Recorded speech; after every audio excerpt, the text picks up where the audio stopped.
don't care if you make any other decision today but this one, given all the other stuff I've asked you to kind of do to think about your business. If you can at least make this decision.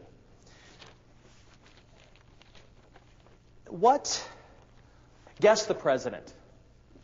We're going to put a man on the moon this decade. Kennedy said it in 1960. When did it get done? 69. We will defeat the evil empire. Reagan, 1980. When did it get done? The wall came down in 89, actually, the year after he was out. We must defeat terrorism. President Bush, right? And he said, how long is that likely going to take? He prepared us to what? It could take us 10, 15 years. Now, I've not yet figured out Clinton's. I think it's something like number of interns bedded or something like that. And I think he did achieve it. But where do you start? Where do you start? Do you know that the president, as of all presidents, has a daily meeting from 9 to 9:15? Reason I walked out last night is at 5:05 every day, like clockwork, I have a conference call with my team for 15 minutes. And I'm all over the planet. But I don't miss that for anything. So I can stay connected. Goldman Sachs has 2 a day. Microsoft. You could read, I've got a whole chapter on that in the book about the need for you having a daily 15-minute with your executive team.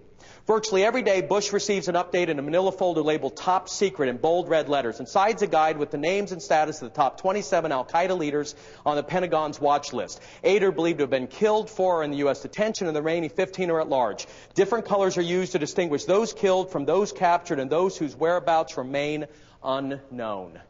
Now, look. Why does he need to look at it every day? A lot of you who have long sales cycles say, I don't have anything changing on a daily basis. Yeah, you're asking me to change it daily. What do you think's the status change of most of those 27 every day? No change. Well, hopefully at least against the ones that are dead. So why does he ask every day in a stand-up? What? Keep focused. See, if you only ask your organization once a month, how are we doing? I call it the cringe factor. They only have to cringe once a month. If you ask every week, they only have to cringe once a week. But you ask every single day, and guess what? In reverse, you ask every day, you will move things in weeks. You ask every week, you will move things in months. If you wait every month, it may take you years. Sam Palmisano, who is he? Students of business. New CEO of IBM. Excellent. How did Sam get there? He was given, like you do at Allied Signal and every other place, a very tough job to turn around global services. Where do you start? And that's what you have to do as a leader. If you do not tell your people where to start on Monday, you are failing as a leader. Where do you start? Sam Palmisano said here, EMC, the big storage company, go find me the 100 customers, top customers of EMC.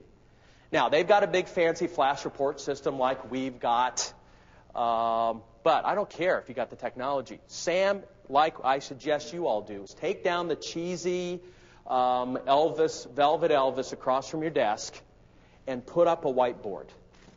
And he listed the 100 customers of EMC. And then every day, Sam Palmisano was on his global sales call, and what question did he ask his organization? You got it. And what did he ask the next day? And what did he ask the next day? And what you only know you've repeated yourself enough when your people are mocking you. Okay? So, the fourth decision you've got to make. The first decision is, do I have great people? The second decision is, do I know where we're going to be in the next 10 to 30 years? That's in that second column. My third decision is, do I have a strategy that has 3 strategic anchors, a brand promise, and an underlying 10 to 30 times advantage? And number 4, I know the number one thing we've got to focus on. Not the 3, not the 7, not the 12. The number one that we have to focus on in the next 90 days. If you pick it right, everything else finishes up. Let me wrap up now. 2 last hints. No one has ever achieved peak performance without a coach. You'll do fine. But no one's ever achieved peak performance without a coach. Get one if you don't have one. By the way, Pete Sampras, who just won the U.S. Open, has 3 coaches. The best have 1. The greatest have 3. And last, you can't wait. When people ask me over my 20 years, can you pick the winners and the losers when you meet the executives? I think I can. I look for two things the second day of that MIT class I teach. One, who has been the most thirsty to learn? The greats I've ever met. Bill Gates takes a week every year and just goes away and reads the entire week. All kinds of resources. I got a buddy, Bert Quigg, who decided to take 21 days on his sabbatical and read 21 books from 21 different countries. And he's one of the great construction entrepreneurs in Vancouver, Canada. Bill Marriott, who was our first speaker in YEO, is famous in his organization for taking notes with both hands. Right hand, what he learned. Left hand, what he's going to do about it on Monday. So, huge thirst for knowledge.